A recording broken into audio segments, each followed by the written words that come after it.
하나님께서 오늘 이 말씀을 통해 우리에게 은혜 주시기 원합니다. 오늘은 종료주일이고 이제 내일부터는 고난주간이 시작되는 주간입니다.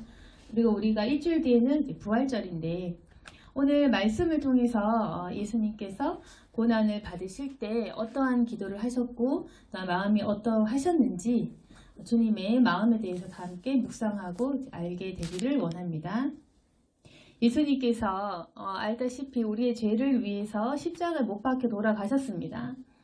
우리는 예수님께서 성육신 하셔서 우리 죄를 지고 가셨다 이렇게 쉽게 생각할 수 있겠지만 그것을 다 담당하신 예수님께서는 그 길이 결코 쉽지 않으셨습니다. 하나님의 아들이시고 또 하나님 자체이시지만 우리와 똑같은 육신을 입고 오셨던 분이십니다. 그래서 예수님께서는 우리와 똑같은 고통을 당하셨습니다. 차이점은 죄가 없는 것. 그것 말고는 그 모든 조건이 우리와 같았습니다. 그래서 배고픔도 느끼시고 추위도 느끼시고 시험에도 들 수 있는 그런 연약한 육신을 가지고 계셨습니다. 모든 인생의 그런 고통과 통증을 우리처럼 느낄 수 있다는 것입니다. 그래서 그 인간이신 예수님이신 것을 우리가 알 수 있는 것은 예수님께서도 십자가를 질 것을 미리 알고 그것을 위해서 오신 분이시지만 그것이 결코 쉽지 않았다는 것. 그래서 굉장히 많은 괴로움과 슬픔을 느끼셨다는 것입니다. 그래서 인간의 모든 감정 또한 경험을 하셨는데 그것은 바로 뭐냐면 우리처럼 기쁨, 슬픔, 모든 감정 그리고 자신의 제자들이 배신할 때의 그 배신감이라는 어떤 감정, 실망 그리고 외로움과 고독까지 다 느끼셨다는 것입니다. 그러니까 하나님께서 우리를 전적으로 이해하시는 것이겠죠. 하나님께서 만약 육신으로 오지 않으셨다면 우리는 이렇게 기도할 수도 있습니다. 하나님, 육체를 모르시잖아요. 하나님께서는 육신의 아픔이라는 부분에 대해서는 경험해 본 적은 없잖아요 라고 어쩌면 우리가 그렇게 얘기할 수도 있겠죠. 그렇지만 하나님께서는 경험하지 않은 것을 아시는 분입니다. 그걸 알아야 됩니다. 그러니까 우리 인간은 경험한 부분만 알잖아요. 경험해봐야 알고 닥쳐봐야 알고 내가 그걸 직접 겪어봐야지만 아는 것이 인간인데 하나님께서는 경험하지 않아도 안다. 하나님께서는 실제로 만져보지 않고 경험해보지 않아도 모든 것을 아시는 분이십니다. 그러니까 우리를 만드셨죠. 그런데 모든 것을 다 아시는 분이시지만 하나님께서는 육신의 몸을 입고서 가장 어려운 방법으로 우리를 구원하시기로 선택하신 것입니다. 자신의 피 흘림이라는 엄청난 대가를 통해서 모든 인류를 죄 있는 사람을 죄 없는 것으로 하시기 위해서 자신이 희생하는 길을 선택했다는 것입니다. 그러니까 뭐냐면 구원받는 방법은 쉽잖아요. 그냥 믿는 거. 공짜로 믿으면 되죠. 굉장히 간단한 방법을 하시면서도 자신이 해결하는 방법은 굉장히 피 흘리고 찢기고 가장 큰 고통을 택하셨다는 겁니다. 그게 바로 인간과 다른 점입니다. 우린 다르잖아요. 우리는 어떠냐면 믿음 생활할 때 가장 쉬운 방법으로 믿기를 원합니다. 돈 많은 사람은 그냥 돈으로 구원받으면 좋겠고 돈 없는 사람은 그냥 눈 감고 기도 한번 하면 구원받으면 좋겠고 어떤 사람들은 그냥 절하는 걸로 구원받으면 좋겠고 인간은 항상 쉬운 길을 택하고 싶어 합니다. 그게 가장 우리는 효율적이라고 생각하거든요. 가장 효율적이고 가장 쉽고 가장 내가 만족할 수 있는 길, 가장 편한 길을 택하는 것이 우리 인간의 본성입니다. 그래서 우리는 늘 최선을 다해서 행복하려고 추구하잖아요. 그 당연한 거고 인간이 존엄성을 가지고 존경받고 존중받고 내가 행복한 거 너무 당연하잖아요. 그래서 항상 쉽게 모든 것을 해결하려는 그런 성향이 있습니다. 그런데 신앙생활도 그렇게 하려고 하는데 예수님과는 다른데 우리가 예수님과 다른 길로 신앙도 쉽게 하려고 한다. 그러면 예수님과는 좀 다르다. 인간은 가장 쉽고 편한 길을 선택하려고 하는 죄가 있지만 하나님께서는 가장 어려운 길을 선택하십니다. 죄인에게는 가장 쉽게 그냥 아무나 믿으면 그냥 눈 감고 속으로 간절히 생각만 하면 너희 믿음이라는 것으로 구원받게 하겠다. 이게 바로 하나님의 뜻이고 그러면 하나님이 선택한 방법 사실 하나님 쉽잖아요. 그냥 말씀 한마디로 구원받아라 이러면 될 건데 그러니까 창조도 말씀으로 하셨잖아요. 빛이 있으라. 그럼 빛이 있는 거고 창조해라. 그럼 창조하는 건데 근데 구원도 쉽게 하면 될걸. 그게 이해가 안 되잖아요. 그냥 구원도 자, 죄 있는 거, 자, 죄 없어라 이러면 되잖아요. 죄가 없을지어다, 모두 천국 갈지어다 이렇게 한마디 하면 끝인 것을 왜 굳이 성육신을 하셨을까? 왜 구원을 하는 방법에 있어서 받는 우리는 쉽게, 하는 본인은 가장 어렵게 있었을까? 한번 생각해 봅시다. 왜 우리는 쉽게 받고 자신은 가장 어렵고 피 흘리고 몸 찢기고 순환당하고 채찍질 당하고 모욕질 당하는, 그러니까 아무것도 하지 않아도 될 만한 것을 아무 이유 없이 그렇게 왜 했을까? 왜 하나님은 그렇게 하셨을까? 말씀 한마디로 하시면 되지, 쉽게 하시지 왜 어렵게 택하셨을까? 그걸 생각해 봐야 됩니다. 왜 예수님은 십자가의 길을 가셨는가? 그리고 나 또한 왜 그 길을 가야 되는가? 왜 내가 쉽게 신앙생활 하면 그만이지, 그냥 주일에 와서 예배 40분 드리고 가면 그만이지 뭘 그렇게 신앙생활을 어렵게 굳이 해야 되는가? 이걸 모른다면 진리 모르는 것입니다. 그러니까 뭐냐면은 하나님께서 왜 어렵게 자신의 목숨을 희생하는 대가로 왜 그렇게 하셨냐면 우리에게 진리를 보여주시기 위함입니다. 아시겠죠? 진리를 말해도 못 알아들으니까, 진리를 비추어도 깨닫지 못하니까. 우리 인간은 눈으로 만져야, 눈으로 봐야, 손으로 만져야 그렇게 알기 때문에 눈으로 진리를 보여주기 위해서입니다. 우리 모르니까요. 그냥 사랑한다 모르잖아요. 사랑의 감정을 쏟아져도 모르겠다 하잖아요. 못 알아듣잖아요. 그러니까 눈으로 내가 너희들을 이만큼 사랑한다라는 하나님의 그 진리를 눈으로 볼 수 있게끔 목숨을 거는 방법을 선택했던 것입니다. 그래서 많은 사람들이 문 앞에서 십자가의 그 처형을 당하는 방법을 선택하십니다. 많은 사람들이 다 구경해서 부인할 수 없도록 그분이 얼마만큼 많은 채찍질을 당하고 피를 흘리고 실제적인 아픔과 고통을 느꼈는지 눈으로 보고 증거할 수밖에 없게끔 증인 세우셔서 보여주셨습니다. 너희들의 죄가 이만큼 크고 중하고, 그리고 너희들의 죄를 내 피 흘림으로 다 갚았다. 그리고 내가 죽기까지 너희를 사랑한다. 그래서 그 사랑을 죽어줄 수 있다라는 그 마음을 눈으로 보게끔 하신 것입니다.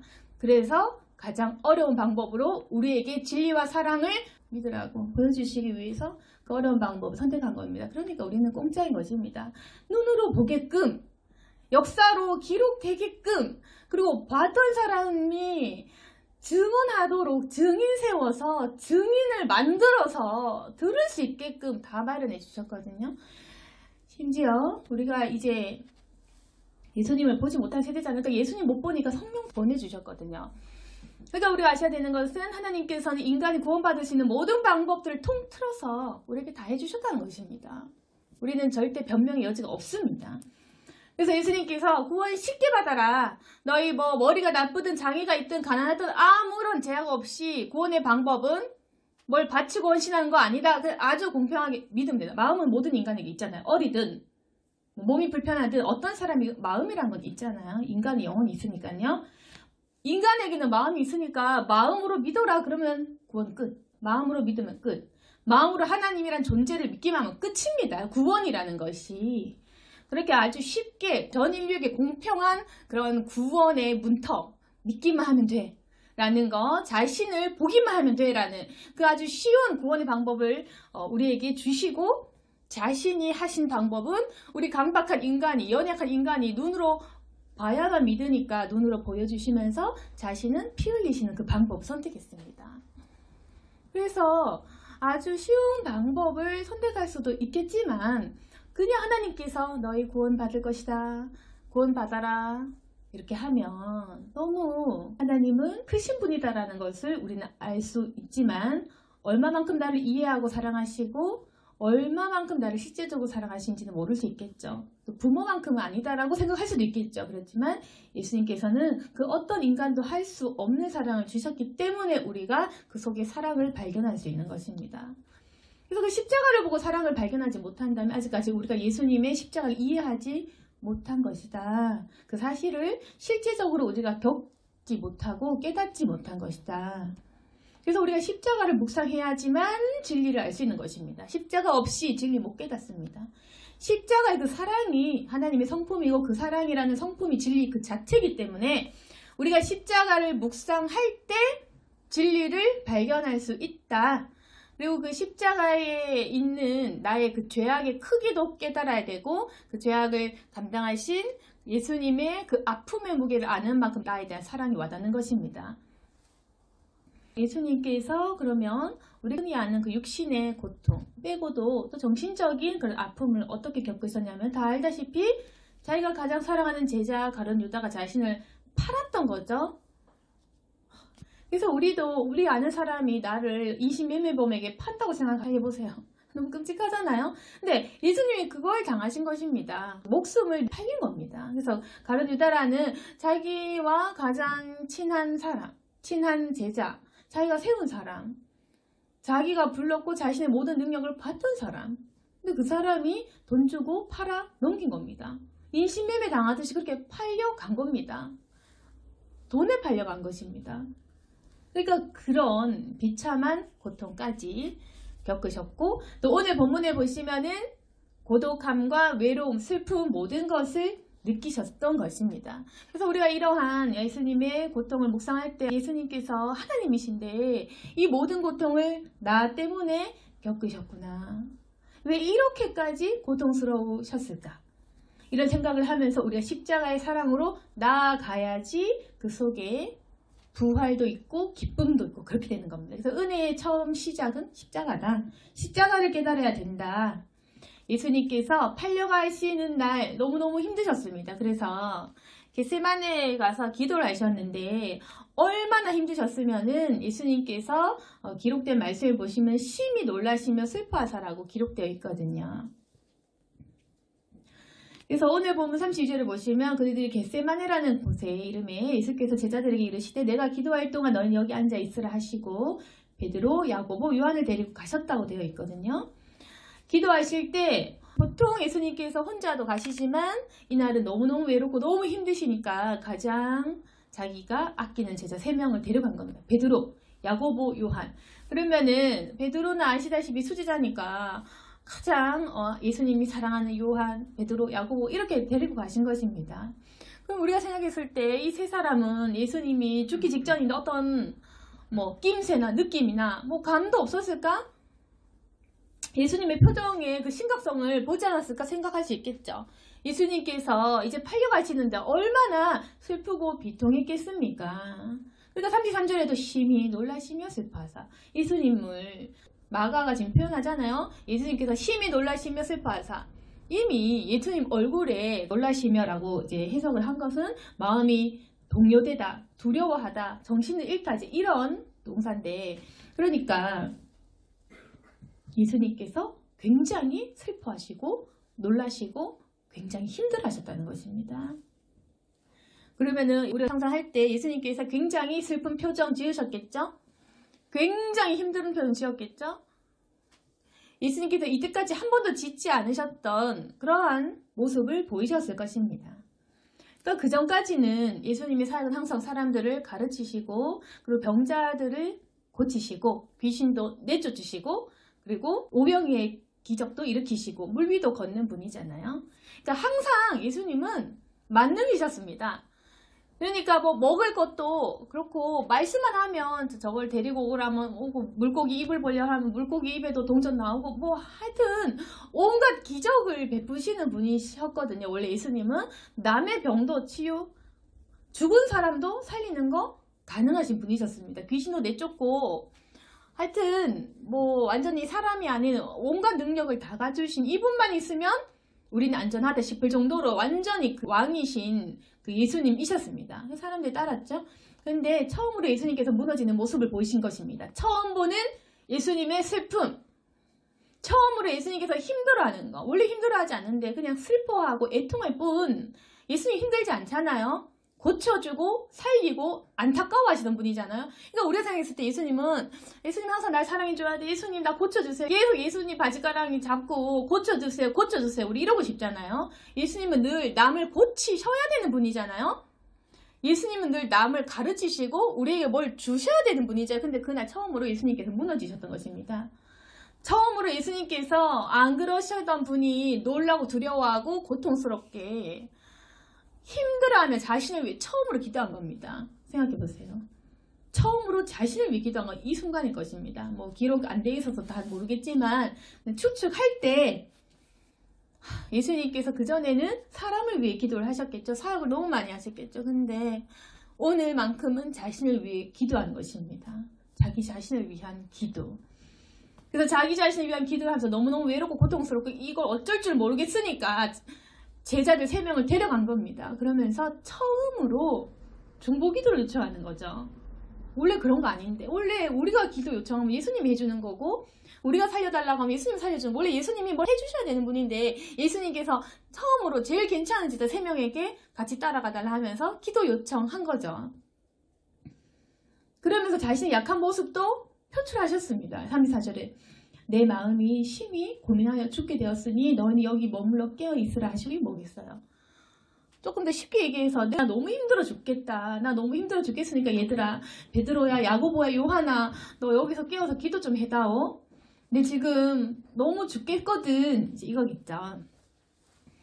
그래서 예수님께서 너무 힘들어 죽겠으니까 너희 여기서 좀 자지 말고 깨어서 기도 좀 해다오. 나를 위해서. 그랬던 것입니다. 그리고 자신을 위해서 기도를 하시니 35절에 조금 나아가서 땅에 엎드려 될 수 있는 대로 이때가 자기에게서 지나가기를 구하여 예수님께서 처음으로 자기 자신을 위한 기도를 한 거예요. 이 세상을 위한 중보도 아니고 세상 사람을 위한 것도 아니고 처음으로 그 힘든 고통 있죠. 자기 자신을 위해 기도한 것입니다. 어떻게 기도하셨냐면 36절에 아버지여 아버지께서는 모든 것이 가능하오니 이 잔을 내게서 옮기시옵소서. 이게 뭐겠어요? 하나님 다른 방법 있으면 이 잔을 내게서 옮겨달라. 십자가는 좀 비껴가게 해달라. 왜냐? 예수님 아시거든요. 하나님은 모든 것이 초월적으로 가능하시거든요. 그래서 이 모든 방법조차도 하나님께서 그래 십자가 지지 마라. 예수야 십자가 취소다 하면 취소될 수 있다는 거 아시거든요. 그래서 하나님 다른 방법이 있다면 이 십자가의 짐이라는 것을 옮겨달라. 변경해달라. 다른 방법 없겠느냐 이 말이에요. 그래서 자신의 마음을 간구한 하나님 옮겨주세요 한 거죠. 그러니까 예수님께서 얼마나 힘드셨는지 우리가 알 수 있는 것입니다. 이 십자가 사역을 위해 오셨고 자기가 무엇을 해야 될지 알았고 그 목표를 향해 나아갔고 그 목표를 위해 3년간 준비하셨고 제자 세우셨던 분이십니다. 그리고 제자들에게 미리 다 말씀하셨습니다. 자신이 죽어야 할 것과 3일 뒤에 부활할 것을 다 아셨습니다. 다 아시고 이 의미도 아시고 자기의 사명을 아신 분이신데도 불구하고 하나님께 옮겨달라고 했다는 것은 그건 뭐냐면은 극심한 고통을 의미합니다. 자신을 위한 어떤 그런 기도를 했습니다. 하나님 좀 고쳐주세요. 이게 솔직한 자신의 기도. 그래서 예수님께서는 힘들어하셨다는 것을 우리가 알 수 있고 그리고 가식적인 기도는 하지 않았다. 힘든데 안 힘들다 하지 않았던 겁니다. 하나님 괜찮아요 괜찮아요 하지 않았습니다. 예수님께서는 육신의 고통을 충분히 아시기 때문에 이걸 좀 옮겨달라. 난 너무 힘들다. 하나님의 계획을 변경을 요청할 만큼 난 힘들다. 나 이 짐을 마음에 지기 싫을 만큼 나는 이것이 힘들다. 나는 하나님의 뜻을 알고 있지만 그 뜻을 제발 좀 바꿔달라고 얘기를 하면 그게 아닌 걸 알면도 불구하고 바꿔달라고 요청할 만큼 난 너무 힘들다라는 것을 기도하는 것입니다. 여기만 보면 예수님도 약하시네? 라고 할 수 있겠지만 그 다음이 더 중요한 거죠. 그러나 나의 원대로 마시옵고 아버지의 원대로 하옵소서 이렇게 순종의 기도를 한 겁니다. 이걸 볼 때 우리가 뭘 알아야 되냐면 그냥 예수님 약하셨네 그거 아니다. 예수님 약하셨던 게 아니고 예수님께서는 완벽한 순종의 기도를 했다는 겁니다. 그 완벽한 순종이 뭐냐면 자신의 그 사명을 지기 싫을 만큼 하나님의 명령을 좀 변경해달라고 요청할 만큼 엄청난 불순종을 하고 싶은 마음을 꺾어버렸던 겁니다. 그게 바로 이 기도입니다. 예수님 기도는 그렇게 해석해야 된다. 그냥 단순히 예수님도 좀 힘드셨네? 힘들어서 기도했네. 그거 아니고 너무너무 힘든 상황에서 자신이 원하는 것은 이것이지만 그러니까 십자가 안 지는 게 자기가 원하는 거지만 그러나 내 뜻, 육신을 입은 내 뜻대로 마옵시고 아버지의 뜻대로 하옵소서. 이렇게 해서 이 기도 뭐냐? 자기 자신을 뛰어넘는 기도라는 겁니다. 이건 인간을 뛰어넘는 기도, 육신을 뛰어넘는 기도라는 것입니다. 그래서 이것이 완벽한 순종의 기도인데, 그 순종의 기도라는 것은 보세요. 우리가 순종할 만한 거, 하나님 말 잘 듣게 해주세요. 교회 오게 해주세요. 이런 거 있잖아요. 하나님 제가 열심히 살게 해주세요. 우리는 항상 순종할 만한 거 기도하잖아요. 뭐 해봤자 하나님 제가 좀 더 열심히 기도하게 해주세요. 뭐 이 정도잖아요. 열심히 기도하는 정도. 아니면 하나님 제가 조금 더 열심히 헌신하게 해주세요. 뭐 이 정도 하겠죠. 근데 우리가 하기 싫어 미치겠는 거 있죠? 죽도록 하기 싫은 거 기도해 본 적 있습니까? 하나님 정말 죽도록 이건 하기 싫습니다. 이건 하기 싫습니다. 하나님께서 이거를 원하신다면 저는 정말 못합니다. 라는 것을 주님 뜻대로 하옵소서. 이 기도 해보신 적 있나? 이 기도를 할 때 예수님 닮은 기도다.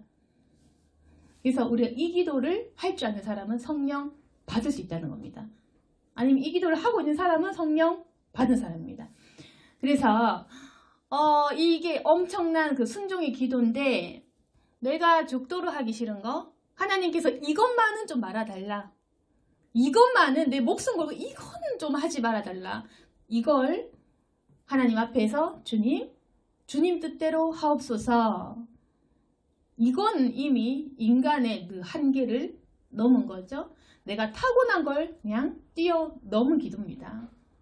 이 뛰어넘는 기도를 할 때, 그때 우리가 예수님의 그 순종의 상태로 들어갈 수 있는 것입니다. 그리고 우리가 성령 하나님과 하나가 될 수 있는, 우리가 이런 기도를 하고 나 자신을 뛰어넘는 순종을 할 때 하나님의 마음과 탁 접촉이 되거든요. 그때 하나님의 심령이 팍 하고 우리 마음에 꽂히는 것입니다. 그래서 우리가 왜 하나님과 코드가 맞지 않는가? 왜 하나님은 나랑 마음이 일치하지 않을까? 하나님은 내 뜻과 다를까? 기도해도 영응답이 없네 하면 이 코드가 맞춰지지 않고 있다. 지금 항상 우리는 순종할 만한 거 기도하고, 할 만한 거, 그리고 하고 싶은 거, 내가 원하는 거잖아요. 하나님이 나에게 순종하기를 원하는 거고, 우리는 항상 내 바램을 기도합니다. 기복적인 신앙으로 내 바램, 뭐 하기 싫은 걸 기도하기는커녕 내 바람을 기도합니다. 하나님 잘 먹고 잘 살게 해주세요. 우리 자식 좋게 해주세요. 하나님 돈 많이 벌게 해주세요. 저 행복해지게. 우리는 항상 순종을 요구하는 기도는 하지 않습니다. 하나님이 순종해야 되는 기도를 요구하죠. 기복적인 거. 하나님이 나에게 순종해야 하는 기도를 하잖아요. 하나님 제발 좀 그렇게 하세요. 제발. 우리 애 낫게 해주고, 내 병 고침 해주고, 내 가난 해결해주고, 하나님 해결 좀 해주세요. 이거 기도하잖아요. 우리가 언제나 하나님을 순종시키는 기도를 한다는 말 버릇없게. 항상 우리는 늘 하나님에게 원망스러운 기도를 하는 것입니다. 절대 우리는 순종하는 기도를 하지 않습니다. 그리고 우리가 만약에 하나님께서 헌신 요구할까 뭐 하지 할까, 하나님 제발 이것만 시키지 마세요. 이렇게 하죠. 그러니까 하나님과 접촉이 안 되죠. 그래서 만약 순종을 한다면, 이제 예수님 닮는 사람이 되고 싶으면 이제 이런 거, 하나님 이건 하기 싫습니다. 정말 하기 싫습니다. 그러나 하나님 뜻대로 해 주시옵소서. 하나님 이 사람을 정말 용서하기 싫습니다. 이 사람을 용서하느니 차라리 죽겠어요. 그러나 아버지 뜻대로 용서하게 하옵소서. 하나님 제가 이것만은 포기 못하는 거 아시죠? 그러나 그것을 아버지 뜻대로 하옵소서. 이런 기도. 앞으로 우리가 이런 기도를 만약에 할 수 있다면, 진심으로 한다면 하나님의 심령을 확 느낄 수 있습니다. 그거는 100% 성령 하나님을 만날 수 있습니다. 우리가 이제까지 하나님과 코드가 안 맞으니까 생각 따로 마음 따로 하나님과 완전히 따로 노니까 우리가 기도해도 느껴지지 않고 들려지지 않고 기적이나 응답이 없는 거죠. 예수님께서는 온전한 순종의 기도를 하셨습니다. 얼마나 힘든지를 보여주셨고 이 성경에 기록하게끔도 하셨습니다. 주님께서도 충분히 힘든 고통이었다. 안 힘들어서 그런 게 아니다. 이게 뭐 나는 신의 아들이니까 난 두려움이 없다. 그것도 아니라, 얘들아 나도 두려움 있고 나도 고통 있고 나 외로웠다. 나도 무너졌다. 나도 힘들었다. 나도 충분히 하기 싫었다. 그러나 순종의 기도를 드렸다. 이걸 예수님께서 우리에게 보여주신 것입니다. 성육신 하셔가지고 우리가 지금 겪고 있는 수많은 고통을 똑같이 느끼셨다는 것을 우리에게 말씀하시고 계신 것입니다. 나도 너희들만큼 힘들었다. 그러나 내가 너희들에게 본이 되기 위해서 나는 그 십자가 상에서 죽음을 겪으면서 엘리 라마 사막다니 하면서 왜 하나님이셔 나를 버리십니까 하는 그 버림의 고통까지 절정까지 난 느껴봤다. 하나님께 버림받는 고통 너희들만 겪는 줄 아느냐? 나도 겪어보았다. 그게 예수님의 말씀이십니다. 너희들 지금 하나님께서 너희 버렸다고 생각하느냐? 나 역시 너희들처럼 하나님의 아들이고 하나님의 본체고 하나님 그 자체지만 하나님께서 나를 왜 버리십니까? 라고 고통 속에서 쓸쓸히 죽어가는 그 죽음의 고통, 죽음 속에 버려진 그 비참한 외로움까지 나는 겪었다라는 것이 예수님의 말씀이십니다. 그러니 얘들아, 너희들도 나처럼 하여라. 하나님께서는 예수님 통해 보여주시는 것이 순종의 본입니다. 순종의 본이라는 것은 이런 거야. 그저 두려움 없애달라 이거 아니다. 두려움 없애주고 뭐 성령 능력 주고 돈 주고 성령 충만 주고 무슨 능력 주고 기적 주고 뭐 은사 주고 이거 아니다. 내가 원하는 것은 순종의 본이다. 하고 싶지 않은 것들을 굉장한 두려움과 고통 속에서도 순종하는 그 순종의 본, 그것을 보이시고 계신 것입니다. 그런데 인간은 어떠냐면은 많은 목사나 살비 등등 어떠냐면은 하고 싶은 것만 또 하거든요. 교회 크게 세우는 거 하고 싶고 헌금 많이 받는 거 하고 싶고 능력 부리는 거 하고 싶고 병고침 하고 싶고 교주하고 싶고 그거 하고 싶잖아요. 그런데 이거 하고 싶은 사람 없는 겁니다. 목사든 뭐 선교사든 뭐든지 간에 예수님께서 하신 것처럼 십자가 질래, 더 아파할래, 고통 더 느낄래, 사람 배신당할래, 채찍질 당할래 이런 사람은 없죠. 그게 예수님과 인간의 차이입니다. 차이. 인간에게서 소망을 절대 발견하려고 시도하지 마시기를 바랍니다. 인간이라는 그런 거니까 인간은 항상 쉬운 길, 교회 크게 짓는 길, 그냥 병고침으로 쉽게 성도들에게 현혹하는 길, 쉽게 그냥 말씀 전파해서 은혜 눈물 흘리게 해가지고 자신을 우러러보게 존경하게 하는 그거 사모하지. 누가 나는 배신당할래요? 예수님처럼 나는 매질당할래요? 나는 모두에게 버림당할래요? 나는 가난하게 태어날래요? 나는 가난한 게 좋아요? 나는 배고플래요? 나는 순교할래요? 누가 예수님처럼 가난한 거, 배고픈 거, 무시당하는 거, 그 길을 자원해서 하겠습니까? 그러니까 인간은 예수님과 다르다. 인간에게서 예수님을 자꾸 발견하려고 하지 말고 예수님만 바라고 하는 겁니다. 인간을 보잖아요. 모두 가짜다. 예수님 닮은 척해도 희생업자는 가짜다. 예수님 닮은 척 말만 흉내내잖아요. 말씀 설교하고 말씀 흉내내고 살아있는 그 말만 하잖아요. 근데 한 번도 배신 겪고 사람들을 살리고 자신이 희생하는 걸 사람들은 택하지 않잖아요. 그러니까 예수님을 사람에게서 발견하려고 하지 말고 그냥 직접적으로 예수님 만나고 성령 체험해라. 그 수밖에 없다. 사람 찾는 사람 실망할 것입니다. 그리고 사람 자꾸 믿으려고 하잖아요. 계속 배신 당할 만한 사람을 찾게 할 겁니다. 원래 하나님 그렇게 하시거든요. 사람 좋아하는 사람에게는 계속 사기꾼을 붙입니다. 하나님께서. 그래서 사람에게 실망하게 하시려고. 그러니까 좋은 목사 찾으려고 하지 마라. 좋은 목사 찾고 좋은 사람 찾잖아요. 그러면은 목사들을 나쁜 사람 만나게 해요. 그래서 사람 믿지 말라 이거 교훈 아시거든요. 우리는 그 실족하잖아요. 교회 왜 이래? 그게 아니라 원래 하나님께서 인도하고 계신 중이다. 너희 왜 자꾸 목사, 설교 이런 거 의지하니? 그러니까 하나님 대신 말이죠. 하나님 대신 왜 사람 의지하니? 그러니까 너 자꾸 사람 좋아하네.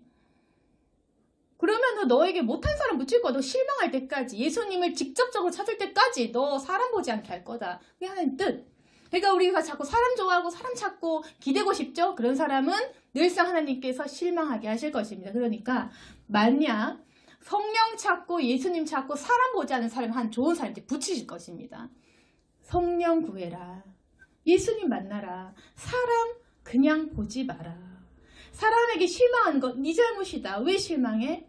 네가 왜 사람 봐? 사람 원래 그런 존재인데 예수님은 사람 보라 하신 적 없는데 어디 성경에 사람을 보아라. 나를 닮은 사람을 찾아라. 내가 세운 사람을 찾아다니고라. 언제 그랬어요? 성령 구하라고 하셨고 각자 자기 십자가 지고 나를 따르라고 하셨지. 우리가 예수님을 따라야 되잖아요. 그러니까 이제부터는 우리가 사람 대신 예수님을 따라가야 되는 것입니다. 그게 진리고 그래야지 우리가 분별하고 사이비에 현혹되지 않을 수가 있습니다. 이단에도 넘어가지 않고요. 그래서 어쨌거나 예수님께서 굉장히 힘들게 혼자 기도하시고 돌아왔는데 제자들이 자는 거예요. 그러니까 예수님께서 무너지신 날 처음으로 자기를 위해 기도한 딱 하루, 처음으로 무너지고 고통스럽고 딱 하루 처음으로 외로워서 자기 자신을 위해 기도한 날 제자들이 어떻게 한지 아세요? 돌아왔는데 다 자는 거야. 너무 한심했겠죠. 정말 이제 곧 죽는데, 이제 며칠 뒤면 죽는데, 한번 생각해보세요. 우리가 만약 시험보다 나 일주일 뒤에 죽어. 근데 막 정말 사랑하는 뭐 자식들한테 기도 부탁했어. 근데 자는 거야. 나는 며칠 뒤에 죽는데 그럼 기분이 어떻겠어요? 근데 예수님께서 뭐 며칠 몇 날을 기도 부탁한 것도 딱 1시간. 37절에 시므나 자느냐, 네가 1시간도 깨어있을 수 없더냐. 예수님께서 너무 답답하셨죠. 어떻게 1시간도 안 졸고 기도 안 되더냐. 단 1시간도? 예수님께서는 그러셨을 것입니다. 자기는 너무 힘든데 단 1시간도 눈물로 기도해 줄 만한 제자들이 없고 자신을 그렇게 따르겠다고 하고 자신에게 수많은 사랑을 받은 이 가장 자기가 사랑하고 또 자기를 가장 사랑하는 제자 3명 출연들, 이 제자 3명이 다 자고 있는 거예요. 단 1시간도 예수님을 위해서 눈물로 기도해 줄 만한 그런 사람이 없었던 거예요. 그래서 너무 답답하고 화가 나셨겠죠? 슬펐겠죠? 그렇지만 좀 섭섭하셨겠지만 그러나 인간의 고통을 아십니다. 그게 뭐냐면은 마음에는 원이 없되 육신이 약하도다. 그래, 시몬아, 네가 1시간도 나를 위해 못하겠느냐. 그래, 너도 뭐 마음은 하고 싶었겠지. 근데 너희들은 몸이 피곤하니까 어쩔 수 없었겠지. 이렇게 이해를 하고 넘어가십니다. 그래서 하나님께서는 우리를 보고 이런 복잡한 감정이 있어요. 하나님께서 우리를 보시지 어떠냐면 우리가 좀 답답하고 관심한 것도 있겠죠. 기도 그렇게 못하겠니? 그렇게 돈이 좋으냐? 그렇게 먹는 것밖에 모르냐?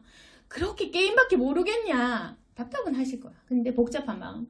우리를 보니까 또 안타깝거든. 그래 육신이 약하겠지. 너희가 지능이 100에서 얼마밖에 안 되니까. 하나님 지능은 뭐 무한대잖아요. 그래, 너희가 지능이 약하니까, 무지하니까, 너희 육신이 있으니까, 너희 배고프니까, 너희 피곤하니까 또 아시는 거, 이해를 하시거든요. 그러면서도 우리에게 희망을 또 찾으십니다. 그래, 너희 마음은 원하는 거예요. 육신이 약할 뿐 너희 마음에는 거룩한 소망도 있구나. 우리에게 희망을 발견하시는 분이세요. 복잡한 마음 있다, 하나님께서는. 그래서 우리 볼 때 한심하기도 하고, 근데 또 안타깝고 불쌍도 하고, 근데 또 이 우리 같은 나약한 사람들에게서도 희망도 또 찾고 그런 거죠. 그래서 우리에게 칭찬도 하시거나 때로는 채찍질하고 화도 내시다가 또 불쌍하다가 여러 가지 복잡한 감정이 있는 겁니다. 하나님께서 우리 볼 때 그냥 미워하는 게 아니다. 불쌍하고 안타깝고 그러면서 또 우리가 좋고 또 우리가 사랑스럽고 우리에게 또 소망을 가지시고 그러나 우리를 보면 또 화도 나고 분노도 하고 그러신 것입니다. 기도 마치고 다시 왔어. 또 자는 거예요. 아까 자지 마라 했는데 또 자고 3번째 왔는데 또 자고. 그래서 이제 3번째 오실 때 3번 기도를 하시고 예수님께서 많이 준비하셨습니다. 처음에는 너무너무 힘드니까 그런 자신의 마음을 토로하는 주님 옮겨주세요 그런 토로하는 기도를 했지만 순종이다. 하지만 하나님 순종합니다. 하지만 하나님 이것은 제가 감당해야 됩니다. 하나님 할 수 있습니다. 하겠습니다. 하나님 내가 순종을 하는 본을 보이게 하고 이렇게 기도를 하셨겠죠. 이런 식으로 순종의 기도로 마음을 준비하시고는 이제 41절에 이제는 자고 쉬어라. 그만 되었다. 때가 왔도다. 보라 인자가 주인의 손에 팔리느니라. 이렇게 해서 그때부터는 쫙 우리 그 다음에 예수님의 행적을 보시면 단 한 번도 약한 모습 보입니까? 취소합니까? 하나님께 막 소리 지릅니까? 없죠. 3번 딱 기도하고 마음 굳히신 것입니다. 뭐 본래도 순종을 하려고 하셨고 솔직한 기도를 하셨을 뿐 그리고 고통을 느끼셨을 뿐 예수님께서는 자신이 하고자 했던 일들을 묵묵히 한 것입니다. 단 한 번도 반박하거나 이거 신문당하고 고문당하고 이렇게 처형당할 때까지 예수님께서 자신의 말을 번복했습니까? 안 했죠. 번복하거나 불순종하거나 약한 모습 보이심 없으셨죠. 실제적으로 그 채찍을 침뱉음과 모욕을 다 당하셨습니다. 그래서 이렇게 3번 기도하시고 마음에 결정을 하셔가지고 일어나라 함께 가자. 보라 나를 파는 자 가까이 왔도다. 그래서 우리가 알아야 할 것은 예수님께서 혼자 철저히 고독 속에서 혼자 아프고 기도할 때 우리는 잤다는 것입니다. 지금도 그렇게 하고 있다. 그게 중요한 겁니다. 지금 예수님께서 십자가상에서 처형당하고 계신 그 예수님 바라볼 때 우리가 지금 뭘 하고 있냐면 지금 우리가 다 자고 있는 상태. 그래서 하나님께서 좀 깨어 기도해라. 지금 세상 끝이 다 돼간다. 지금 너희 영혼들이, 너에게 맡긴 영혼들이 죽어가고 있다. 제발 한 시간만 깨어 기도해. 근데 우린 자고 있어. 계속 자는 거예요. 하나님께서 얘들아 영혼 구원해야 돼. 자고 있고. 우린 계속 자는 중입니다. 자다 보면, 자, 예수님께서 때가 됐다. 계속 자라, 쉬어라. 이제 그만했다 할 때 온다는 겁니다. 우리는 지금 예수님께서 그 눈물로 흘리고 계신데 우리 계속 자고 있는 그런 상태다. 그럼 십자가의 사건은 2000년 전의 사건일까? 아니라는 것입니다. 그 시간이라는 게 우리가 생각하는 개념과 다른데 이 십자가의 사건 지금도 여전히 현재 진행형 중인 거. 십자가의 사건은 사람들이 죽을 때마다 우리가 죄에 대한 용서를 받을 때마다 지금도 계속 벌어지고 있는 일이라고 보셔야 됩니다. 십자가는 날마다 일어나고 있는 사건이다. 그리고 예수님께서는 지금도 날마다 힘들어하고 울고 계시고 혼자 아파 슬퍼 혼자 기도하고 혼자 외로워하고 계신다는 그걸 깨닫는 사람이 없다는 것입니다. 예수님께서 울고 비통하고 슬퍼하고 계신데도 사람들은 예수님을 그냥 슈퍼스타 도깨비 방망이 같이 능력의 구주로 그래서 기복적인 신앙으로 오 주여 도와주시옵소서 이렇게 하지만 성령 받아보시면은 예수님께서는 십자가의 사건 날마다 애통하고 눈물로 흘리고 계신데 다 자고 있다는 것입니다. 모두 다 잠을 푹 자고 계십니다. 모두들. 그래서 모두들 잠을 자고 한시도 깨어서 그 십자가의 고통에서 예수님의 그 외로움을 보면서 그 외로움에 눈물 줄줄 흘려줄 제자가 없다는 겁니다. 단 한 명도. 그래서 예수님께서는 굉장히 고독함을 느끼십니다. 그래서 예수 만약에 만나잖아요. 고독함이 느껴진다. 고독한 사람만이 예수를 알 수 있다. 사람 너무 많고 돈 너무 많고 너무 신난 일이 많자 예수 모른다. 아주 고독하고 비참하고 처절하게 내버려져야지 예수님 고통이 뭔지 조금이라도 감을 잡는 사람이 되는 거예요. 그래서 아주 외로운 사람이 예수님을 잘 알 수 있습니다. 꼭 그런 건 아니겠지만 아무튼 그래서 예수님을 만나게 되면 예수님의 십자가 고통과 고독이 느껴져서 어쩔 수 없이 별 수 없이 하는 수 없이 저처럼 목사의 길을 가게 되는 사람도 있습니다. 어쩔 수 없으니까 그 길을 나라도 가야 되니까 별 수 없이 그렇게 가는 겁니다. 안 느낀 사람은 안 가면 되겠죠. 느끼는 사람만 가면 되겠죠. 아무튼 그래서 오늘 말씀을 정리하겠습니다. 오늘 이제 종료주일이고 내일부터 고난주가 시작하는 이 고난주가 일주일 동안 예수님의 순환을 묵상하시고 단 한시도 깨어 있지 않는 날을 보시기 바랍니다. 그래서 기복적으로 구해주세요 도와주세요 하잖아요. 아직까지 그 핀트가 안 맞아서 그러면 기도응답이 늦어져요.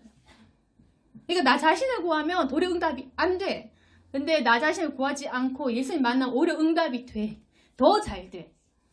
죽어지려고 하잖아요. 더 잘 돼. 더 응답 잘 돼요. 그래서 하나님과 그 코드가 맞아야 되는데 십자가의 사랑 그 진리의 깨달음 없이는 코드 맞출 수 없다. 십자가의 깨달음 없이 뭘 깨닫느냐 아직까지 네가 사람 찾으면서 뭘 깨달을래? 주님께서 말씀하시는 거죠. 사람 찾지 말고 성령 구하고 십자가 예수님을 발견하여라. 그 진리를 깨달을 때 너는 하나님 만날 것이다. 너 인생의 고통의 해답도 찾을 것이다. 십자가를 묵상할 때 내 고통도 해결됩니다. 절대로 내 고통에 매여 있으면 그 해결 안 된다. 십자가의 고통이 있을 때 하나님을 진정으로 목격할 때 그때 내 인생의 기적이 일어날 것이다. 예수님께서는 굉장히 외롭고 지금 지치신 거거든요. 우리가 볼 때는 그냥 능력의 파워, 우주, 만물의 통치자로 보이겠지만 십자가를 지려가는 제자의 눈에는 예수님의 고통과 고독과 그 눈물이 보이는 것입니다. 그리고 그 눈물을 발견한 사람은 십자가를 질 수가 있습니다. 예수님과 똑같은 결로 갈 수 있는 것입니다. 그게 바로 십자가의 길, 그 정의를 제가 설명해 드렸습니다. 십자가의 길, 제자의 길. 그러니까 모르면서 함부로 십자가 진다고 얘기하지 말고 제자 된다는 얘기도 쉽게 하지 말아라. 이 십자가의 길은 내가 가장 불순종하고 싶은 거 이것만은 싫어 목숨 걸고 이건 싫어 라는 것을 순종하는 길이다. 함부로 십자가 진다고 말할 수도 없는 부분입니다. 아시겠죠? 십자가라는 것은 내가 가장 하기 싫은 것을 할 때 십자가라고 얘기할 수 있다. 그래서 오늘 말씀을 통해서 우리가 비록 예수님의 길을 다 모르겠지만 알아가는 것도 중요하고 듣는 것도 중요합니다. 깨닫고 은혜 받는 가운데에 십자가의 길을 가게 되는 저와 여러분이 되기를 소망합니다. 아멘. 기도하겠습니다. 거룩하신 하나님 아버지, 주님의 순환에 대해서 잘 모를 때가 많았습니다. 주님의 고통을 더욱 묵상할 수 있도록 도와주시고 주님 마음 깨닫게 도와주시옵소서. 순서가 무엇이 중요한지 알게 해주옵소서. 이제 바른 우선순위를 정리해서 하나님 앞에 나아가고 주님의 음성을 듣고 아버지를 체험하고 만날 수 있기를 원합니다. 주여 오늘 내 인생 책임져 주시고 십자가에 갈 수 있도록 도와주옵소서. 우리를 책임져 주옵소서. 예수님 이름으로 기도드렸습니다. 아멘.